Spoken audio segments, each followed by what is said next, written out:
poon ay manatili. Siya'y sa atin lalagi, mamumungang maluwalhati. Hallelujah, Hallelujah, Hallelujah, Hallelujah.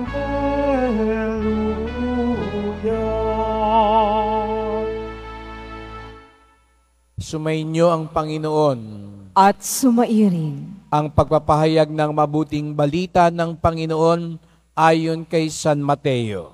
Papuri sa iyo, Panginoon. Noong panahong iyon, sinabi ni Jesus sa kanyang mga alagad, "Mag-ingat kayo sa mga bulaang propeta. Nagsisilapit sila sa inyo na animoy tupa, ngunit ang totoo'y mababangis na tao na asong gubat. Makikilala ninyo sila sa kanilang mga gawa. Napipitas ba ang ubas sa puno ng dawag o ang igos sa puno ng aroma?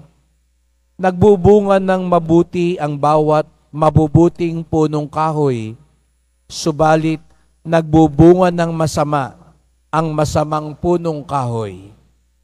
Hindi maaaring magbunga ng masama ang mabuting punong kahoy, ni ng mabuti ang masamang punong kahoy.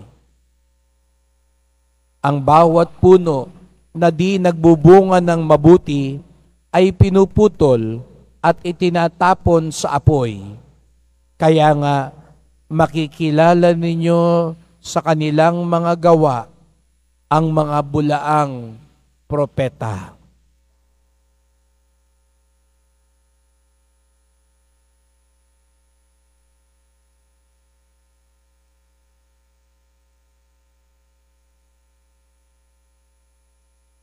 Mga kapatid, ang mabuting balita ng ating kaligtasan. Pinupuri ka namin, Panginoong Hesukristo. Magsiupo muna po ang lahat. Magandang umaga po sa inyong lahat at maligayang pagdating sa tahanan ng mahal na pong Hesus Nazareno.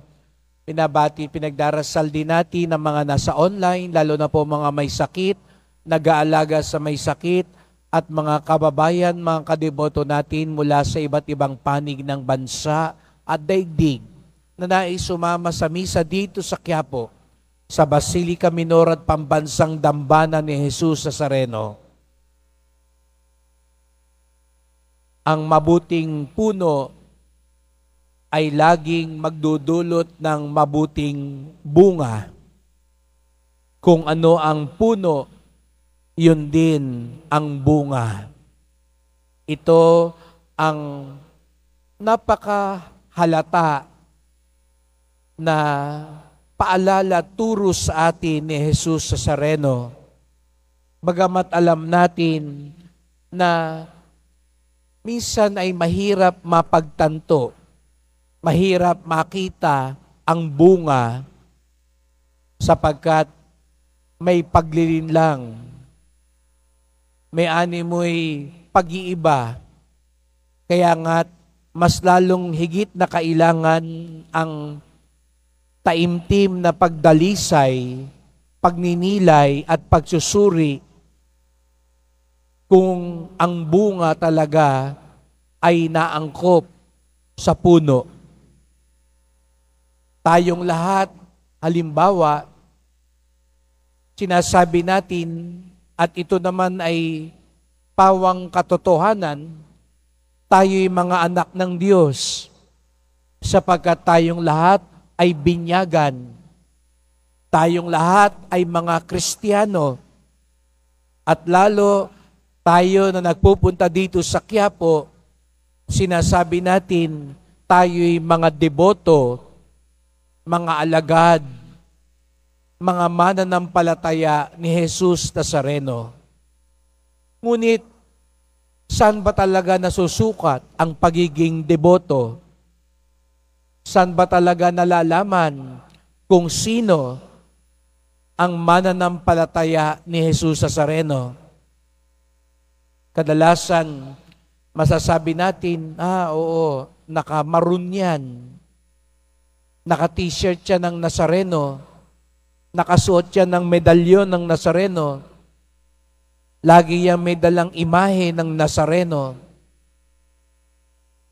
Ngunit, doon ba talaga makikita kung sino ang deboto ni Jesus Nazareno?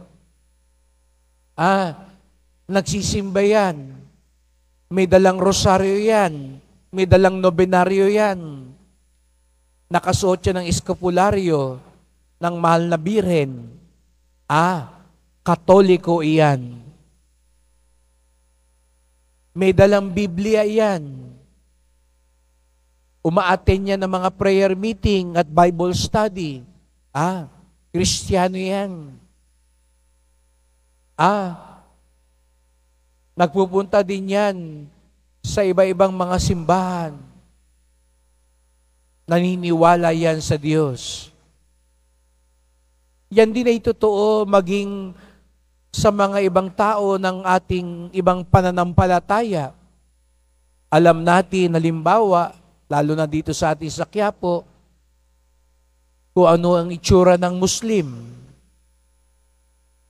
Sa ibang bansa, makikita natin sino yung mga naniniwala kay Buddha.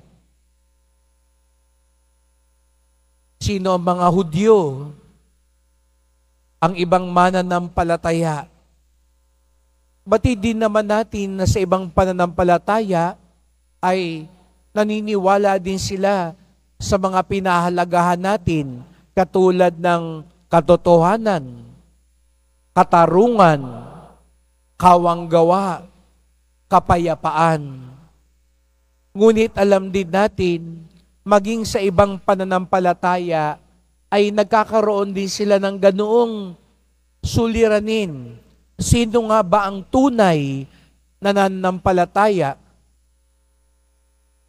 Sa Israel ngayon, alam natin, ang nag-aaway din, mga Hudyo at Palestino, na mga Muslim din.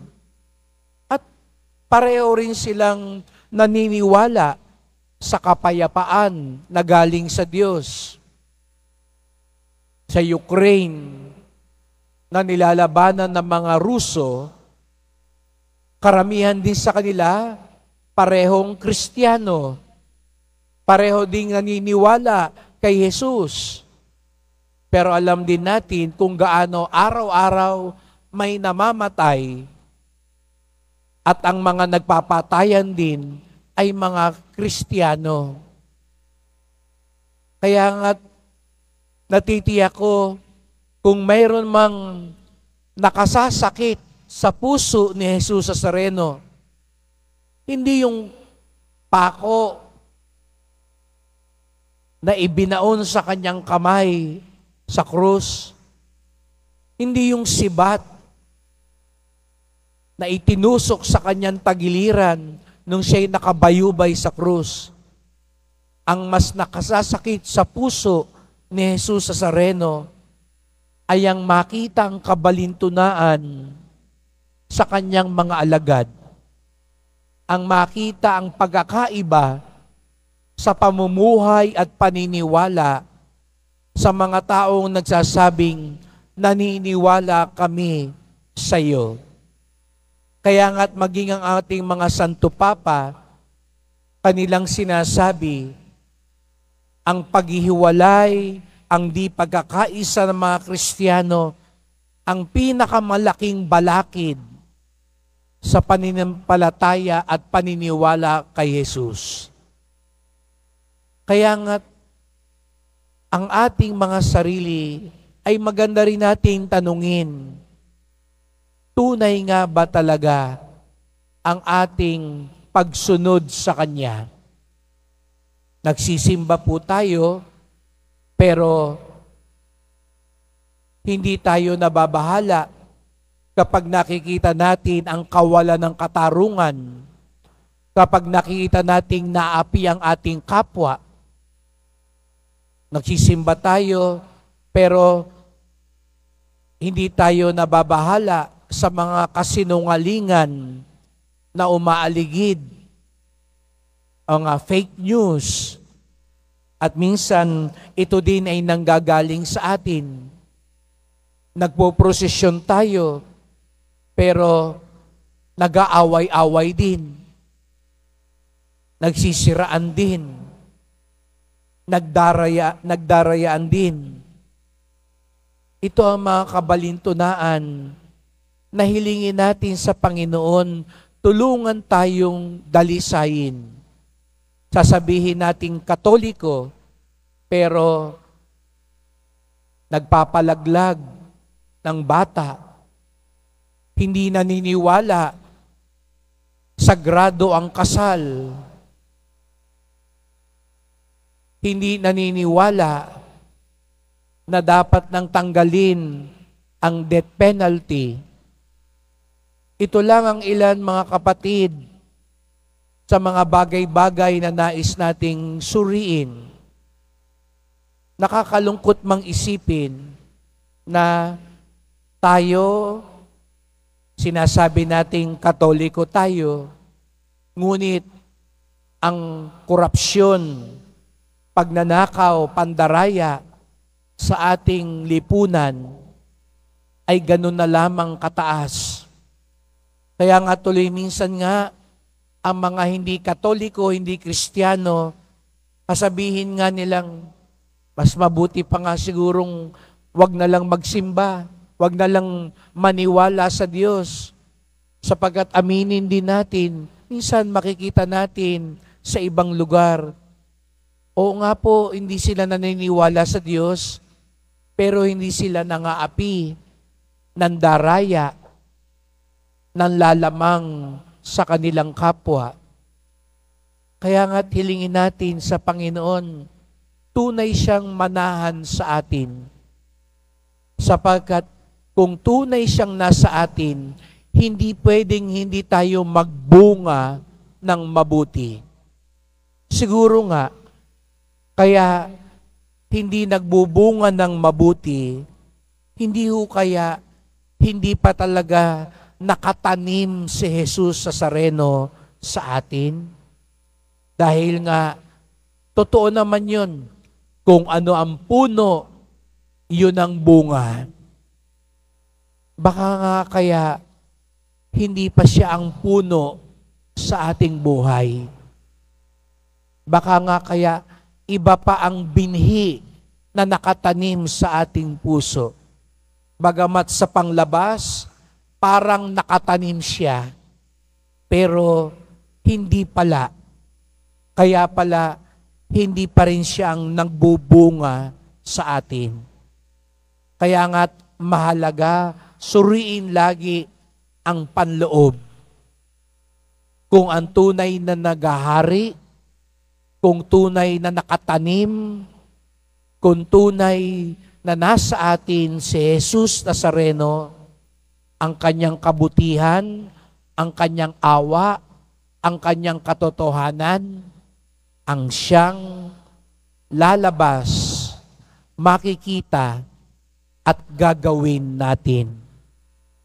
Mahal na pong Jesus Nazareno, nawa ang aming paniniwala, ang aming paglilingkod, ang aming pagdedebosyon, ay hindi lamang panglabas, hindi lamang dahil may hinihingi kami, kung hindi kami tunay na sumusunod, sapagkat kapag kayo ang puno sa aming buhay, kayo rin ang magiging bunga sa aming buhay.